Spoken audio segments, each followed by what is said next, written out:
Hi everybody, welcome back to my channel. This is a requested video on how I cook the ALDI bacon wrap fillets, and I'm going to show you some more stuff. So these are the bacon wrap fillets. I'm going to make 4 of them for my family of 3, and we're going to use toothpicks, and we're also going to use a little bit of oil. You can use olive oil is what I use, but it does have a high smoke.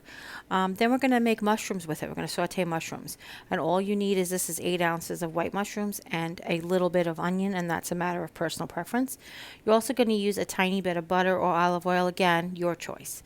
Then we're going to roast some Brussels sprouts. This is Brussels sprouts from Aldi's, and as well, and just going to use like a couple of strips of bacon, and then some leftover bacon grease, and again, personal preference. So I am so sorry that the beginning of the video got cut off. I apologize. I don't know what stopped the camera, but all I did was I coated this pan with I took a cookie sheet, put down aluminum foil. When I roast bacon or cook anything with bacon grease, I like to use a sheet, the whole piece of foil, not just a pop-up, because bacon grease can tend to be very hard to scrub off. And with the foil method, it kind of controls or contains all of the bacon grease. So what I did was I just took 3 strips of bacon, cut them into little strips. I took some bacon grease that I keep in my refrigerator, and this is an option because I've done it without the bacon grease before. I've done it with olive oil, and I've done it with butter as well. And I take a rubber spatula and I just coat the bottom of the aluminum foil, the top of the aluminum foil, with bacon grease, and that's just to help. It's the tiniest bit. Use like a teaspoon of bacon grease and you spread it across the entire cookie sheet. Okay? Then I take the bacon and I take the strips and I separate them the best I can. I don't get meticulous. I don't like get out a ruler and measure how far apart the bacon is or anything. But I like to make it in one layer so there's not pieces stuck together. And I do that because it crisps it up better. This bacon will also lend a little bit of grease to the pan as well. That's why we use so little of it.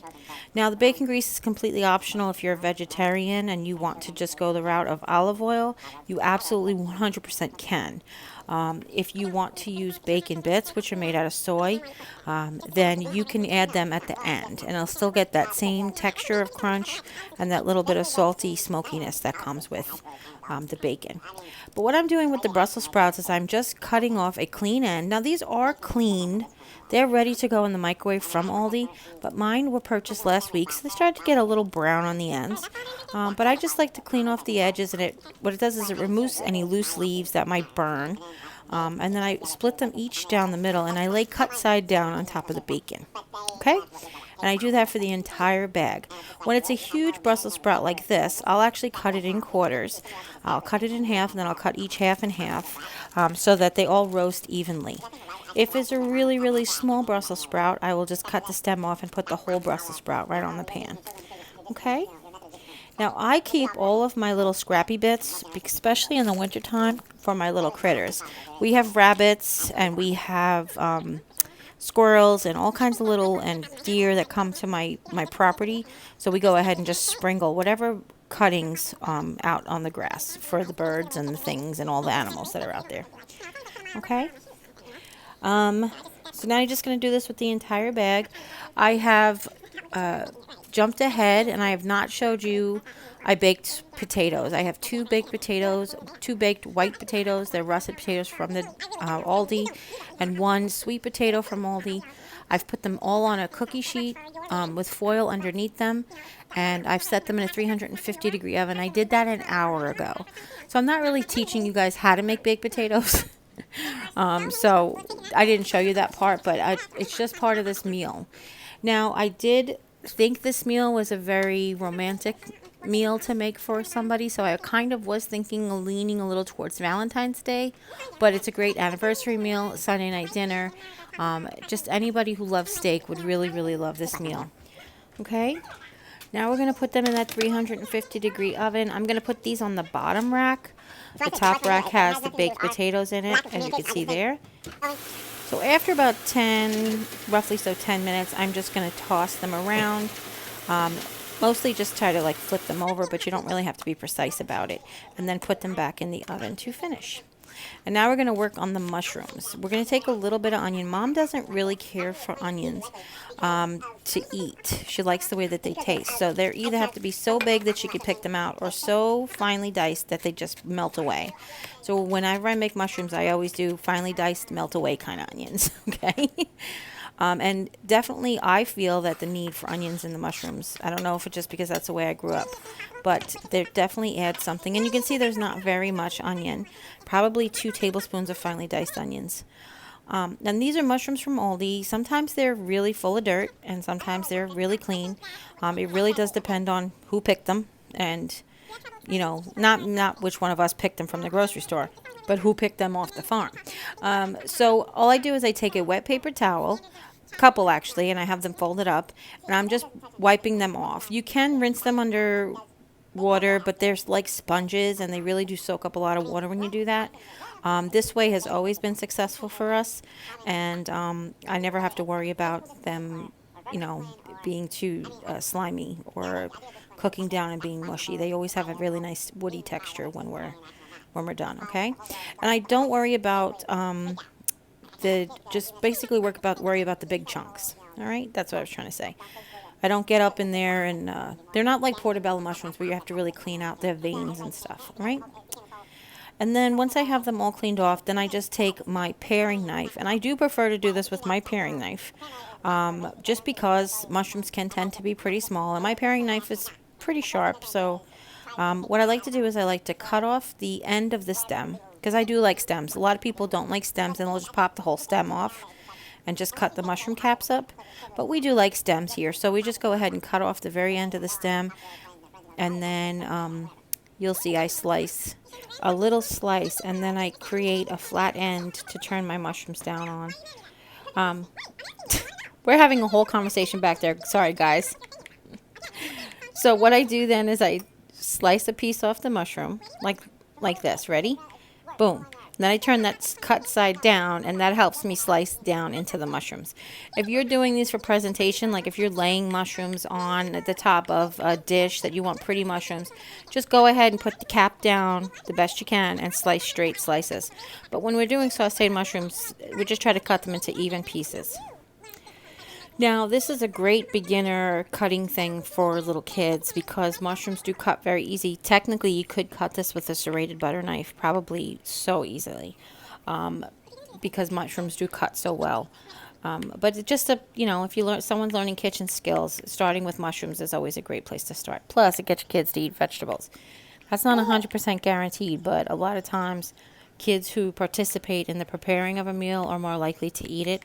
So if you get them involved in cooking the vegetables, that you're more likely to get them to eat vegetables. And that's not a study that's not a guarantee, but that's studies I've read that I've done with kids, and it's been proven. That's all I'm trying to say. By me, it's been proven to me, not the whole world. Of course, there are no absolutes, but anyhow. So I'm just going to cut up the entire pack of mushrooms, and I'm putting them right directly into the saute pan. A lot of times with pans, you preheat a pan before you put the item in. With mushrooms, I don't, because we want them to all cook the same time. Otherwise, you can get mushrooms that are very raw and mushrooms that are kind of overcooked. So you want them to cook all at the same time. And what we do is we like to slowly sweat out some of the liquid, and that will actually help saute it in its own liquid. It's kind of a really great process. All right. So once I have the last couple here, the last thing we're going to add to this is butter. But again, you could do this with olive oil. You can even do this with bacon grease if you really... Bacon in mushrooms is fantastic. And I think that's why I like this meal the way it is. There's bacon on the steak. There's bacon in the Brussels sprouts. And it goes really well with the mushrooms. And also the baked potatoes as well.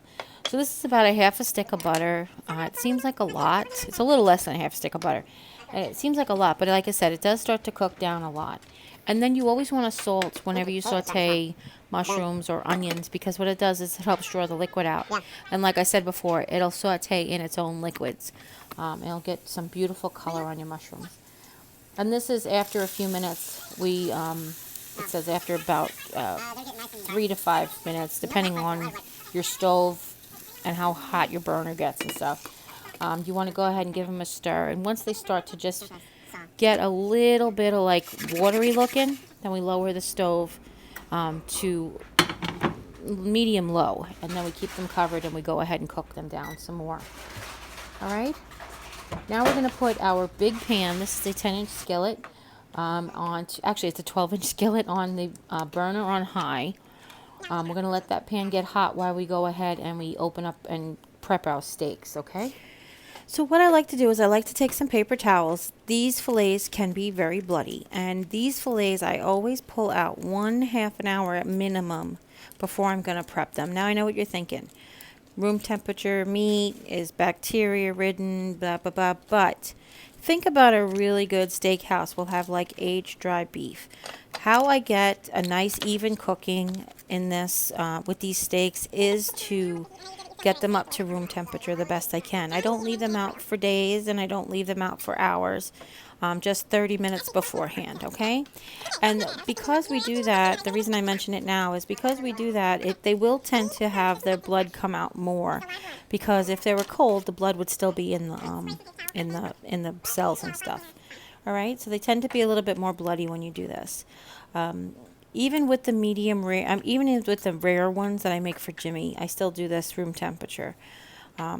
Now I have made them straight out of the refrigerator because I've forgotten to take them out, and they just take a little bit longer to cook that way, and especially to cook through, and especially with Mom's. Mom likes hers well done, okay?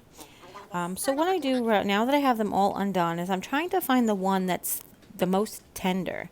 The reason I do that is because I'm going to flatten it out to be Mom's filet.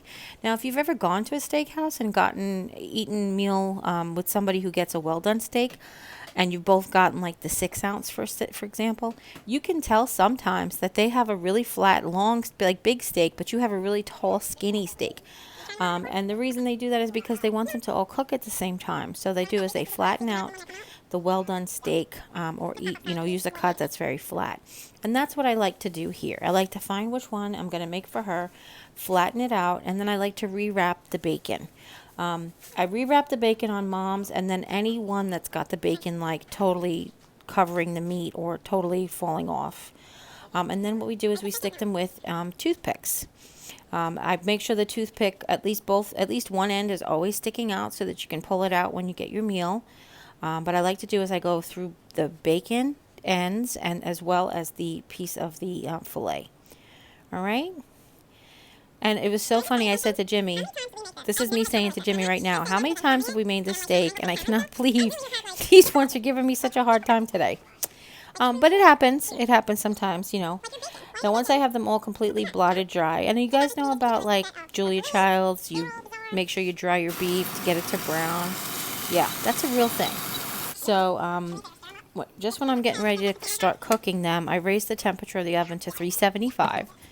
That's good for the Brussels sprouts as well as the steaks, because what we're going to do is we're going to saute the steaks, and then we're going to finish them in the oven. All right? But I like to finish them in the 375 oven, because this way they cook without, where the medium rare can actually still stay rare. That's what I was trying to say. All right? So now I've coated a little bit of olive oil, very little olive oil on the bottom. Now again, I use olive oil, but olive oil does have a high smoke point. I want to let you guys know that. So really you can use anything like canola or vegetable oil if you want to. It's just I like the way the flavor of the olive oil adds to the steak. And now we're just going to go ahead and saute them. Now the one that I had picked for Mom's, which was the most tender, actually ended up not working out for her because sometimes you can't predict.